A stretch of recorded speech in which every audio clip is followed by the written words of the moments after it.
armed conflicts, featured global geopolitics, headlines, human rights, IPS, UN inside the glass house, nuclear energy, nuclear weapons, peace, Terra Viva, United Nations opinion. Daryl G. Kimball is executive director of the Washington-based Arms Control Association. Image by the official Comprehensive Nuclear Test Ban Treaty Organization CTBTO. Photo stream, Flickr.com. Washington, D.C., the 9th of August 2017. IPS. Just 6 months into the administration of President Donald Trump, the war of words and nuclear threats between the United States and North Korea have escalated, and a peaceful resolution to the escalating crisis is more difficult than ever to achieve.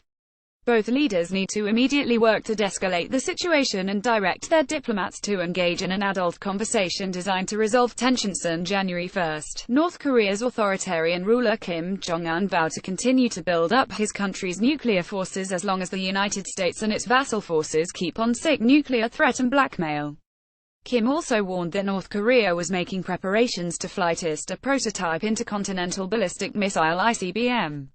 2 days later, Trump could not resist laying down a red line on Twitter, saying, "It won't happen." Pyongyang has responded to the U.S. statements and military exercises on North Korea's doorstep with its own, even more bellicose rhetoric.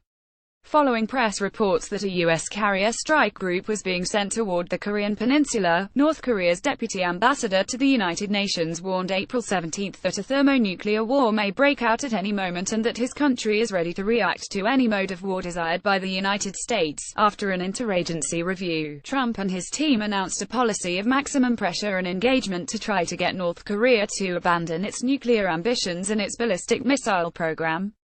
So far, the approach has been all pressure and no engagement, with U.S. officials calling for North Korea to agree to take concrete steps to show its commitment to the denuclearization of the Korean peninsula. In response, North Korea has accelerated its pace of ballistic missile tests, including flight tests of missiles in July with ICBM capabilities. The UN Security Council unanimously adopted August 5 the toughest UN Security Council sanctions yet imposed on North Korea. The Korean Central News Agency lashed out August 8, warning that it will mobilize all its resources to take physical action in retaliation in response to the UN actions. Trump, in turn, said Tuesday North Korea best not make any more threats to the United States. They will be met with fire and fury like the world has never seen. Trump's attempt to play the role of nuclear madman is as dangerous, foolish, and counterproductive as North Korea's frequent hyperbolic threats against the United States. Trump's latest statement is a blatant threat of nuclear force that will not compel Kim to shift course. In fact, repeated threats of U.S. military force only give credibility to the North Korean propaganda line that nuclear weapons are necessary to deter U.S. aggression, and it may lead Kim to try to accelerate his nuclear program. That should not come as a surprise. Since the beginning of the nuclear age, U.S. atomic diplomacy has consistently failed to achieve results. The historical record shows that U.S. nuclear threats during the Korean War and later against China and the Soviet Union, as well as Nixon's madman strategy against North Vietnam, failed to bend adversaries to U.S. goals. With respect to North Korea in particular, the threat of preemptive U.S. military action is not credible, in large part because the risks are extremely high.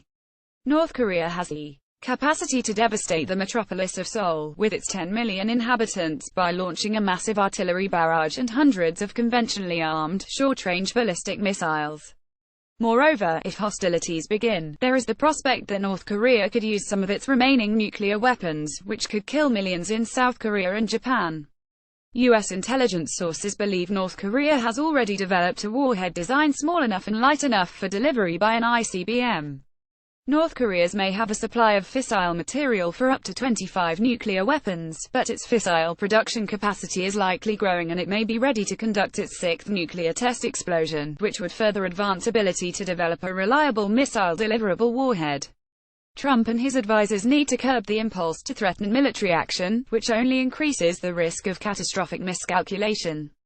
A saner and more effective approach is to work with China to tighten the sanctions pressure and simultaneously open a new diplomatic channel designed to diffuse tensions and to halt and eventually reverse North Korea's increasingly dangerous nuclear and missile programs. Better enforcement of UN sanctions designed to hinder North Korea's weapons procurement, financing, and key sources of foreign trade and revenue is very important. Such measures can help increase the leverage necessary for a diplomatic solution. but it is naive that sanctions pressure and bellicose U.S. threats of nuclear attack can force North Korea to change course. Unless there is a diplomatic strategy to reduce tensions and to halt further nuclear and long-range ballistic missile tests in exchange for measures that ease North Korea's fear of military attack, Pyongyang's nuclear strike capabilities will increase, with a longer range and less vulnerable to attack, and the risk of a catastrophic war on the Korean peninsula will likely grow.